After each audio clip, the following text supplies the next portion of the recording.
রাম রাম বন্ধুরা, নমস্কার। আশা করছি তোমরা সবাই খুব ভালো আছো। বন্ধুরা, আবারও 2025 সালে এয়ারপোর্ট অথরিটি অফ ইন্ডিয়ার তরফ থেকে এয়ারপোর্টে সিকিউরিটি পদে নতুন নিয়োগ জারি করেছে। এই নিয়োগের ফর্ম আবেদন বর্তমানে অনলাইনে চলছে। তোমরা জানো, গত 3 থেকে 4 দিন আগে এয়ারপোর্ট নিয়োগের আমি একটি ভিডিও তোমাদেরকে শেয়ার করেছি। সেখানে যেই পোস্টের কথা বলেছি সেটা কিন্তু সিকিউরিটি অ্যাসিস্ট্যান্ট। আজকে যেই পোস্টে নিয়োগটা করাচ্ছে এটা কিন্তু সিকিউরিটি স্ক্রিনার, অর্থাৎ দুটো নিয়োগ কিন্তু আলাদা, দুটোকে একসাথে গুলিয়ে ফেলবে না।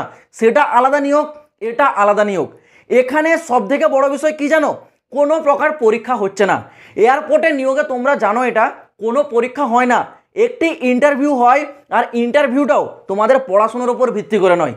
ইন্টারভিউটা এই কারণেই নেওয়া হয় তোমার মেন্টালিটি চেক করার জন্য।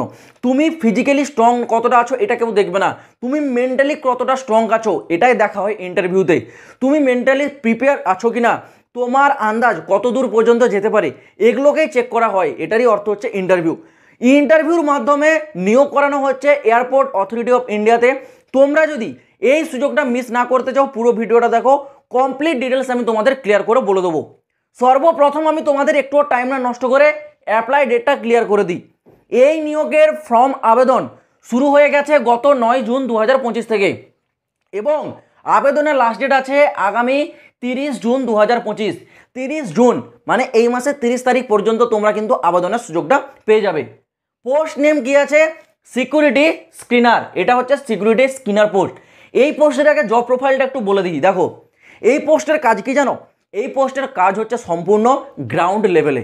দেখবে যেখান থেকে প্লেনগুলো টেক অফ করে অথবা যেখানে ল্যান্ড করে, সেই যে গ্রাউন্ড আছে, সেই গ্রাউন্ডে এদের কাজ থাকবে অ্যাজ এ সিকিউরিটি স্ক্রিনিং। কি কাজটা থাকবে জানো, প্যাসেঞ্জার্সরা যে ব্যাগ বা লাগেজ যেগুলো ফ্লাইটে তারা লোডিং করে, সেই ব্যাগগুলোকে দেখবে যারা চেকিং করে, দেখবে একটা কনভেয়ার বেল্ট থাকে যেটার মাধ্যমে একদিকে ঢোকে ওই দিক দিয়ে ব্যাগগুলো বেরিয়ে যায়, আর মাঝখানে একটা স্ক্রিন লাগানো থাকে, সেখানে সমস্ত কিছু একবার স্ক্যান হয়ে যায়। তো সেই যে কাজ যারা করে সেই পোস্টের নামই সিকিউরিটি স্ক্রিনার। ওকে, মানে তোমাদেরকে সমস্ত জিনিস একবার চেক করে দেখতে হবে কোনো ব্যাগের ভিতর এমন কিছু জিনিস আছে কিনা যেটা এয়ারপোর্টে নিয়ে আসা নিষিদ্ধ, সেগুলোকেই চেক করার কাজ হচ্ছে তোমাদের। ওকে, এছাড়াও দেখবে যেখানে কার্গো তোমাদের হচ্ছে হোল্ড হয়, দেখবে এয়ারপোর্টে এরকম হোল্ডিং স্টেশন থাকে যেখানে প্লেনগুলোকে রেখে দেওয়া হয়, সেখানে প্লেনের পর্যবেক্ষণ বা দেখভাল করারও কাজ কিন্তু তোমাদের থাকবে। এই ধরনের কাজ থাকে কিন্তু এই সিকিউরিটি স্ক্যানার পোস্টে। এইবার দেখো, এখানে তোমরা কেন আবেদন করবে, কারণ এখানে স্যালারি দুর্দান্ত লেভেলের দেওয়া হবে। স্যালারিটা কি বলেছে দেখো, প্রথম মাস যখন তোমরা জয়েন করবে 30,000 টাকা স্টার্টিং স্যালারি থাকবে। এই 30,000 টাকাটা তোমরা পুরো 1 বছর পাবে। এবার সেকেন্ড বছর যখন তোমরা পৌঁছে যাবে, 1 বছর কমপ্লিট হয়ে যাবে, সেকেন্ড বছর তোমাদের 32,000 টাকা স্যালারি হয়ে যাবে। আবার সেকেন্ড বছর যখন কমপ্লিট হয়ে তোমাদের থার্ড বছরে পৌঁছে যাবে, 3 নম্বর বছর, তখন সেটা বেড়ে 34,000 টাকা হয়ে যাবে। এইবার দেখো, এই নিয়োগটাকে বর্তমানে নোটিফিকেশনে বলেছে কন্ট্রাকচুয়াল বেস, যেটা বলেছে 3 বছর। প্রথম বছর 30,000, তারপর বছর 32,000, তারপর 34,000। কন্ট্রাকচুয়াল চাকরি বলেছে, কিন্তু কেউ ভাববে না 3 বছর হয়ে গেলে তোমাদেরকে বের করে দেবে। তোমরা যদি তোমাদের জানা পরিচয় যদি কেউ থাকে এয়ারপোর্টে কাজ করছে, কন্ট্রাকচুয়ালে ঢুকেছিল, তাদেরকে জিজ্ঞাসা করবে তো এয়ারপোর্ট অথরিটি তাদেরকে বের করেছে কিনা। ভাই, কখনোই বের করবে না। এটাকে কেন কন্ট্রাকচুয়াল বলা হয় জানো, কারণ এয়ারপোর্টের যে এয়ারলাইন্সগুলো হয় এগুলো কিন্তু সরকারি নয়, এগুলো এক একটা কোম্পানিস হয়। যেমন এয়ার ইন্ডিয়া একটা কোম্পানি, তোমাদের ইন্ডিগো একটা কোম্পানি, স্পাইস জেট একটা কোম্পানি। তো কি হয়, এই যে কোম্পানিগুলো এরা এদের ফ্লাইটগুলো চালায়। ধরো কোনো কারণবশত, যেটা হচ্ছে প্রতিটা যুগে একবার করে হয় হয়তো, হ্যাঁ, খুব রেয়ার কেস, ধরো কোনো কোম্পানি ডুবে গেল, সেই কোম্পানিটা চলবে না, তাহলে তাদের যে এমপ্লয়ি ছিল তাদেরকে তো আর স্যালারি তারা দিতে পারবে না, তাদের যারা কাজ করছিল, তখন কি করে, তাদেরকে বের করে দেয়। এই কারণেই তাদেরকে যখন যুক্ত করা হয় তাদেরকে কন্ট্রাকচুয়াল বেস বলা হয়। সরকারি চাকরিতে কন্ট্রাকচুয়াল বেস বলে না কেন, কারণ সরকার কখনো নিজে থেকে বের করে না যতক্ষণ না তারা কোনো কিছু ভুল করে। আর কোম্পানির ক্ষেত্রে কি হয়, কোম্পানি যদি ডুবে যায় তখন ওয়ার্কার্সদের বেরিয়ে যেতে হবে, তাদেরকে স্যালারি দিতে পারবে না কোম্পানি। এই কারণেই কন্ট্রাকচুয়াল লেখা থাকে নোটিফিকেশনে, কন্ট্রাকচুয়াল হিসেবে জয়েন করে, কিন্তু কন্ট্রাকচুয়াল চাকরি নয়, সে পার্মানেন্টই থেকে যায়। তো এটা তোমরা মাথায় রাখো যে তোমরা কিন্তু একেবারে চাকরিতে স্থায়ীভাবেই করবে যদি কোম্পানি না ডুবে, আর সেটা খুবই রেয়ার কেস, মানে ছেড়ে দাও, সেই কথা ভুলে যাও। ওকে, এবার তোমাদের এখানে সিলেকশনটা একটু ক্লিয়ার করে দিই। নিয়োগ কিভাবে হবে দেখো, নিয়োগ যে প্রসেস সেখানে একটি ইন্টারভিউ হবে আর হবে ডকুমেন্ট ভেরিফিকেশন, অর্থাৎ তোমাদের সমস্ত ডকুমেন্টসগুলো চেক করা হবে। ইন্টারভিউটা তোমাদের কোয়ালিফিকেশন দেখবে না, ইন্টারভিউতে কি দেখবে, তোমার মেন্টালি তুমি কতটা স্ট্রং আছো। তোমাকে জিজ্ঞাসা করা হবে একটা প্লেন সম্বন্ধে তোমার কি ধারণা, সেটা এরকম কোশ্চেন তোমাকে জিজ্ঞাসা করা হবে। তুমি এখানে কেন চাকরি করতে চাও, তোমাকে যদি আজকে চাকরি থেকে বের করে দেওয়া হয় তাহলে তুমি কি করবে, এই রকম উল্টোপাল্টা তোমাদেরকে কোশ্চেন কিন্তু করা হয় ইন্টারভিউতে, যেগুলোর একেবারে ভেবে চিন্তে ঠান্ডা মাথায় তোমাদের উত্তর দিতে হয়।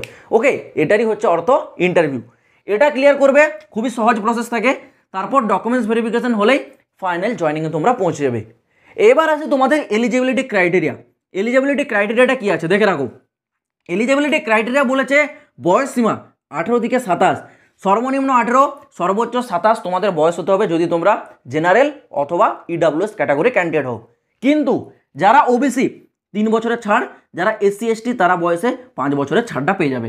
এই গেল তোমাদের এজ রিল্যাক্সেশন। এবার তোমাদের বলে রাখি কোয়ালিফিকেশন, অর্থাৎ শিক্ষাগত যোগ্যতা। শিক্ষাগত যোগ্যতা এই পোস্টের জন্য বলেছে অনলি গ্র্যাজুয়েশন পাস। গ্র্যাজুয়েশনের নামে তোমরা যা কিছুই করে থাকো না কেন, সেটা তোমার যে কোনো সাবজেক্টের ওপর হোক বা যে কোনো তোমাদের শাখা থেকে হোক না কেন, সিম্পল গ্র্যাজুয়েশন পাস থাকলেই তোমরা কিন্তু আবেদন করতে পারবে এই সিকিউরিটি স্ক্যানার পোস্টে। আর যারা 12 পাস করেছো তোমাদের জন্য কিন্তু আগে যেই 2-3 দিন আগে রিক্রুটমেন্টের কথা বলেছিলাম, যেটা আছে তোমাদের সিকিউরিটি অ্যাসিস্ট্যান্ট, সেখানে কিন্তু 12 পাস। ওকে, সেটাও নো এক্সামের রিক্রুটমেন্ট, সেখানে তোমরা আবেদন করতে পারো। কিন্তু যারা গ্র্যাজুয়েট পাস ক্যান্ডিডেট আমি বলবো তোমরা অবশ্যই কিন্তু এই সিকিউরিটি স্ক্যানার এই পোস্টে আবেদনটা করো। ওকে, এবার তোমাদের একটু অ্যাপ্লিকেশন ফিসের ব্যাপারটা ক্লিয়ার করে দিই। অ্যাপ্লিকেশন ফিস কত টাকা চেয়েছে দেখো।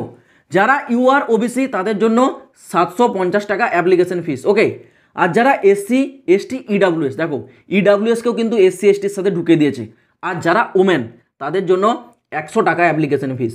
এটা তোমাদের অ্যাপ্লিকেশন ফিস যেটা অনলাইনে জমা করতে হবে। কোথা থেকে অ্যাপ্লাই হচ্ছে না, তোমাদের সুবিধার্থে আমি ভিডিও ডেসক্রিপশনে লিঙ্কটা দিয়ে দিয়েছি। ভিডিও ডেসক্রিপশনটা ওপেন করো, অ্যাপ্লাই লিঙ্ক বলে একটি লিঙ্ক দেখতে পাবে। সেই লিঙ্কে ক্লিক করলেই সরাসরি অফিসিয়াল ওয়েবসাইটে চলে যাবে। সেখানে গেলেই তোমরা দেখতে পাবে দুটো রিক্রুটমেন্ট আছে, একটা এই সিকিউরিটি স্ক্যানার পোস্ট আর একটা আছে সিকিউরিটি অ্যাসিস্ট্যান্ট। আর সেই রিলেটেড ভিডিওটা যদি না দেখে থাকো অবশ্যই এটার পর সেই ভিডিওটা একবার দেখে নেবে। তো দুটো আলাদা আলাদা পোস্ট আছে, তোমরা যেটাতে চাও সেটাতেই আবেদনটা করতে পারো। আর শূন্যপদ তোমরা নোটিফিকেশনটা ডাউনলোড করলে দেখতে পাবে সিকিউরিটি অ্যাসিস্ট্যান্টে 200+ শূন্যপদ আছে, আর সিকিউরিটি স্ক্যানার পোস্টে 170+, প্রায় 176-এর কাছাকাছি শূন্যপদের মতো আছে। তো নোটিশটা ডাউনলোড করে তোমরা সেটা একটু দেখে নেবে। যা যা ডিটেলস ছিল আমি তোমাদেরকে ক্লিয়ার করে প্রোভাইড করে দিয়েছি। এরপরেও যদি কোনো প্রশ্ন থাকে কমেন্ট বক্স খোলা থাকছে, কেউ কমেন্টে কমেন্ট করে জানাতে কিন্তু ভুলবে না। আর এইরকমই প্রতিটা লেটেস্ট চাকরির খবর পেতে চাইলে এই চ্যানেলটা কিন্তু সাবস্ক্রাইব করে রাখবে। তো দেখা হচ্ছে বন্ধুরা পরবর্তী ভিডিওতে নতুন কোনো আপডেটের সাথে। জয় হিন্দ, বন্দে মাতরম।